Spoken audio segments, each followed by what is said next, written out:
قالت كان النبي صلى الله عليه وسلم حينما يسلم من صلاة الصبح يقول اللهم إني أسألك علما نافعا ورزقا طيبا وعملا متقبلا رواه ابن ماجه أو كما قالت ام سلمہ رضی اللہ عنہ۔ محترم بزرگوں، عزیز ساتھیوں، آج ہم معاشرے کا معائنہ کریں تو بہت ساری برائیاں ہمارے معاشرے میں دیکھی جاتی ہیں۔ یہی برائیاں اس سے پہلے کسی زمانے میں عرب میں بھی پائی جاتی تھی کہ شرک ہو رہا تھا، ظلم ہو رہا تھا، لوگوں کے ناحق مال کو چھینا جا رہا تھا، قبضہ کیا جا رہا تھا، شرابیں پی جا رہی تھی، زنا عام تھا، بہت ساری بیماریاں جو اس وقت تھی وہ اس وقت بھی ہے۔ تو پھر بعد میں چل کے جو وہ معاشرہ تیار ہوا عربوں کا، وہ ایسا معاشرہ تیار ہو گیا جو پوری دنیا کے لیے نمونہ بن گیا۔ ایک ایک صحابی پوری قوم کی ہدایت کا ذریعہ بن گیا۔ جہاں پر ایک صحابی گیا پوری قوم کی تقدیر اس نے بدل دی۔ آخر وہ کیا چیز تھی جس نے ان ساری خرافات کو، برائیوں کو، گناہوں کو، ظلم کو، شرک کو ختم کر دیا؟ تو دیکھو، اللہ تبارک تعالیٰ اپنے بندوں سے محبت کرتے ہیں اور اللہ تعالیٰ چاہتے ہیں کہ میرے بندے کامیاب ہو جائیں، ہر قسم کی برائیاں ان کے اندر ختم ہو جائیں۔ اللہ چاہتے ہیں کہ ہر ایک کو اس کا حق مل جائے۔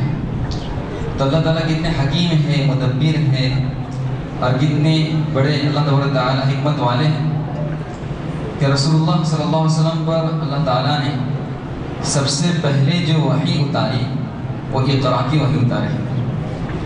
حالانکہ اللہ تبارک تعالیٰ چاہتے ہیں تو شرک سب سے بڑا گناہ ہے، ان الشرک لظلم عظیم، کہ لوگ شرک کر رہے ہیں، ان کو شرک سے روکنے کی اللہ تعالیٰ پہلے رسول اللہ صلی اللہ علیہ وسلم پر وحی اتارتے ہیں، تو شرک سے متعلق نہیں اتاری۔ ظلم کتنا بڑا گناہ ہے کہ جو کسی کے مال میں سے، زمین میں سے ایک بارش بھی اگر ظلم دے دیتا ہے، 7 زمینہ کو تو اس کو پہنا دیا جائے گا۔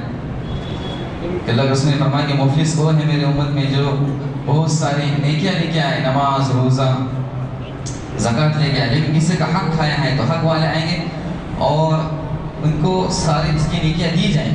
جب اس کی نیکیاں ختم ہو جائیں گی تو ایسی صورت میں حق والے کے گناہ اس پر ڈال دیے جائیں۔ شہید کے سارے گناہ معاف کیے جاتے ہیں، لیکن کسی کا اگر حق ہے تو اس سے معاف نہیں ہوتا۔ تو اتنے بڑے ظلم کے متعلق اللہ تبارک تعالیٰ کہہ سکتے تھے کہ بھائی پہلے لوگوں کو ظلم سے روکو، چوری سے روکو، زنا سے روکو، رشوت سے روکو، یہ بہت ساری چیزیں ہو سکتی تھی، لیکن اللہ تبارک تعالیٰ نے سب سے پہلے جو ہمارے نبی کو حکم دیا وہ اقرا کا حکم دیا۔ اقرا بسم ربک الذی خلق، پڑھو اپنے اس رب کے نام سے جس نے پیدا کیا، جس نے تم کو وجود میں لایا۔ وہ تم سے کیا چاہ رہا ہے، اس کی مرضیات کیا ہے، نامرضیات کیا ہے۔ تو پہلے اپنے اندر علمی صلاحیت کو پیدا کریں، تو ایسی صورت میں یہ ساری گندگیاں اور برائیاں ختم ہو جائیں۔ مثلا ایک کمرہ ہے، اندھیرے کے اندر بھرا ہوا ہے، اس کمرے کے اندر سانپ بھی ہیں، بچھو بھی ہیں، کیڑے مکوڑے بھی ہیں۔ اگر اس کمرے میں سے یہ ساری گندگیاں ختم کرنا چاہ رہے ہیں، سانپ، بچھو، کیڑے مکوڑے، اور ان کو الگ الگ آپ مارنا چاہ رہے ہیں، تو ایسی صورت میں وقت بھی جائے گا اور دشواری بھی ہوگی۔ بس اس کمرے کے اندر اپنے کو روشنی کو کیا کرنا ہے، جلا دینا ہے۔ ایک چراغ جلا دو، سب بھاگ جائیں گے، کیڑے مکوڑے جتنے ہیں نا وہ سب کیا ہو جائیں گے، چلے جائیں گے، ختم ہو جائیں گے، بھاگ جائیں گے، اس لیے کہ وہ روشنی سے ڈرتے ہیں۔ آج یہ سارے جو ہمارے خرابات اور فسادات جو آ رہے ہیں، یہ جہالت کی وجہ سے آ رہے ہیں۔ اگر ان میں علمی صلاحیت پیدا ہو جائے گی، علمی صلاحیت پیدا ہو جائے گی تو یہ خرافات سب کچھ ختم ہو جائیں گے، یہ خرافات سب کچھ ختم ہو جائیں گے۔ آج سب سے بڑی ہمارے اندر، خاص طور پر مسلم معاشرے کے اندر جو کمی ہے وہ علم کی کمی ہے، علم کی کمی ہے۔ چنانچہ حضرت ام سلمہ رضی اللہ عنہ فرماتی ہیں، اللہ کے رسول صلی اللہ علیہ وسلم جب فجر کی نماز پڑھتے تھے تو ایک دعا کرتے تھے، اور دعا کیا ہے؟ اللہم انی اسألک علما نافعا ورزقا طیبا وعملا متقبلا۔ اے اللہ میں تجھ سے علم